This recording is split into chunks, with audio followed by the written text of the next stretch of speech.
উমরের fan follower মানবিক কাজে বাধা দিল এবং ছিনতাই করলো ঠাকুরগাঁওয়ে। অ্যান্ড রাইটার রাজশাকী এখানে সবাই বিশেষ করে আসছিলাম চিকিৎসার খরচের জন্য, টাকা সংগ্রহের জন্য, ভাইরাল সাইমনের জন্য।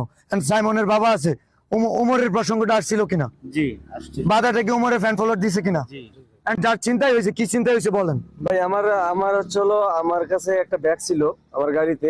সে ব্যাগের মধ্যে আমার ডাক্তারের কাগজপাতি, আমার ড্রাইভিং লাইসেন্স আর আমার কিছু টাকা 3000 টাকার মতো ছিল, আর আমার কাপড় চোপড় ছিল।